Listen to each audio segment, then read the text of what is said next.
All right, just giving you some breaking news. Secret Service Director Kimberly Cheatle has just resigned, and Mayorkas has made a statement. And in this statement, he addressed that she did resign and said she is deeply respected by men and women of the agency and by her fellow leaders in the Department of Homeland Security, which, by the way, the Department of Homeland Security did not exist before October of 2001 because of what happened in September of 2001. This $65 to $70 billion a year juggernaut has been responsible, and by the way, the TSA is under the Department of Homeland Security, has been responsible for basically erasing the Fourth Amendment from the face of America. But we're going to tune into the Counterfeit News Network and listen to a reaction from them. I want to go straight to our Zach Cohen here in the Washington Bureau. Zach, I understand the Secret Service Director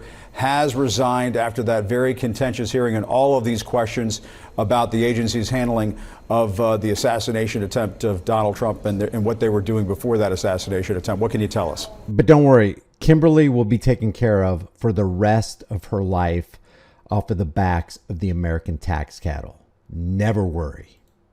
Yeah, Jim, U.S. official telling our colleague Evan Perez that Director Cheatle has tendered her resignation. Of course, that comes one day after she faced a grilling in front of House lawmakers who demanded answers about the security lapses that led to the assassination attempt of former President Donald Trump on July 13th. Of course, they were frustrated when Cheatle really refused to give any sort of detail about what their investigation so far has turned up as far as the U.S. Secret Service's role in those security lapses. Cheatle did take full responsibility for the failures that day during yesterday's hearing, calling it a colossal failure on the part of the U.S. Secret Service, and on her and for her personally, of course, taking that responsibility was. Or was it a colossal failure? Maybe it was a near success. You never know. There's a lot of speculation swirling around about how in the world it's possible that it was possible for a 20-year-old kid driving a Hyundai, carrying a 10-foot ladder, putting that ladder against the command center headquarters of local law enforcement who are supposed to be in that building securing the perimeter,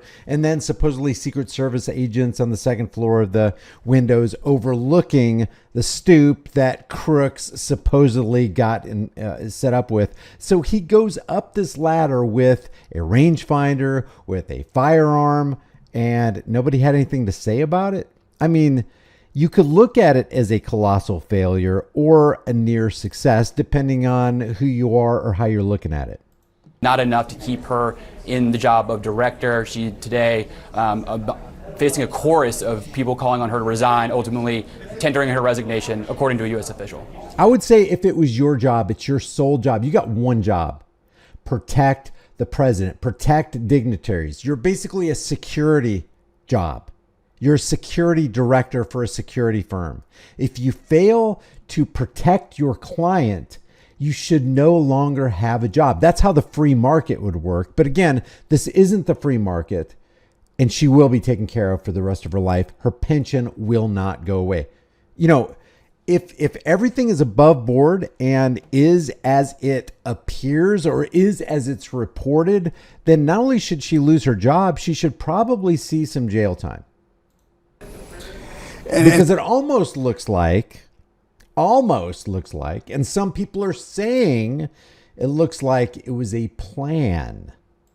Zach, it just was starting to feel like this was inevitable. I mean, you had members of Congress from both parties. You had the chairman and the ranking member of the House Oversight Committee both calling for the Secret Service director to resign. Frankly, I'm a little shocked she didn't do it Sunday night when there was all that hoopla as to what was going to happen with the Democratic ticket. But it just felt like this was inevitable. This was coming. Yeah, that's absolutely right, Jim. And you'll remember during yesterday's hearing, one of the members, the Republican members of the committee, actually offered to give up her time during the hearing to have Director Cheatle write her resignation letter, and she politely declined. And at one point, she did say that she still believed that she was the best person for the job during that hearing. But you're right, a bipartisan letter from Congressman Jamie Raskin, a Democrat, and Republican chairman of the House Oversight Committee, James Comer, really tipping the balance here. That bipartisan call for her to step down was really, the writing was on the wall after that. Yeah, and Zach, I mean, the other thing that came up during that hearing is how The director, now the outgoing director, I guess, former director, I mean, she was kind of evasive. I mean, I shouldn't say kind of, she was evasive in trying to respond to some of these questions that were coming at her from, again, members of Congress from both parties. You don't see a lot of bipartisanship in Washington these days, but there was bipartisan outrage at this hearing yesterday. And one of the questions that she just could not answer was why there were not Secret Service agents on the roof of that building that was, what, 150 yards away from the former president at that rally. Come on, Jim Acosta. It was too sloped. It was clearly too sloped. You don't want to put Secret Service agents who volunteer to throw their bodies over the president and basically become a human shield. You don't want them jeopardizing their life on such a sloped roof, Jim. You know this. Not only that, when I was watching some of this hearing, she was being asked some questions about why didn't you bring the documentation? Why weren't you aware of this? There were independent journalists who knew more than the Secret Service's director, whose job it is to know these details, to have this document or this documentation, and to come up with the answers to the question, honest answers to the question. Weeks ago. That's right, Jim. And look, Director Cheatle, or now former Director Cheatle, was supposed to also testify today before the House Homeland Security Committee that's also holding a hearing on the assassination attempt at former President Donald Trump. Look, if this is all true, they had video evidence that there was something that just wasn't right. Even your typical layman rally attender, rally goer for the Trump campaign, people who are out there, just to support Donald Trump, even they knew something wasn't right. They alerted local law enforcement. They alerted Secret Service, and yet they did nothing. How many minutes did they sit on their hands waiting for this guy to get into position? Lawmakers were frustrated that she did not appear, and the question of how was the shooter allowed to get on that roof with a clear shot at former President Trump was one of the main things both the ranking member and the chairman of that committee asking today's witnesses. So that remains really the biggest unknown in all of this. How did this happen? How was the security so poor that this 20-year-old was allowed to get up on the roof and take a clear shot at Donald Trump? Law enforcement officials will continue to face that question even in the aftermath of Director Cheatle's resignation.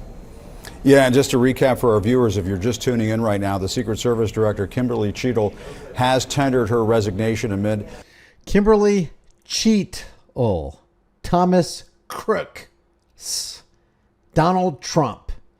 Very, very interesting. So Kimberly Cheatle, former Secret Service director, has resigned amid a whole slew of questioning from the House Oversight Committee. And, in a world where there's not all this propaganda and there aren't all these lies and there isn't this blanket of deception on the entire political dog and pony show circus, if there was a Secret Service whose sole job it is to protect some dignitary or ex-president or president or vice president, and they failed to do their job, it's just logical. If these were private security firms, private security corporations, you would expect the person to get fired. You would expect the person to step down, and you would not expect the person to get any kind of pension or any kind of reward from doing a piss poor job of the one job that they do have. Leave your thoughts about this for the world and the global thought police in the comment section below. Do you think the official story is the right story? Because it looks like there are more holes in it than a 100-pound block of Swiss cheese. Guys flying his drone over the site, the rally site, the day of the rally, buys a 10-foot ladder, stuffs it into a Hyundai that's filled with explosives. He's got the detonator. He's on the roof right below the line where the Secret Service is overlooking the entire fairgrounds or the rally grounds, perched atop of the law enforcement command center that's responsible for securing the perimeter, line of sight, whole bunch of nonsense going on, and I just don't buy any of it. Do you? Leave your thoughts in the comments below. The engagement really helps. Subscribe to the channel, hit the bell notification icon. Give it a thumbs up, share it with everybody you know. Don't forget to subscribe to my email list through my website, highimpactflix.com. If you want to support the channel further, grab a shirt. This right here is straight out of Excuses, right, Kimberly? Straight out of Excuses. Become a member, but more importantly, know what your rights are and stand for your rights, because there are always psychopaths and oligarchs who want to take those rights away. I'll see you in the next one.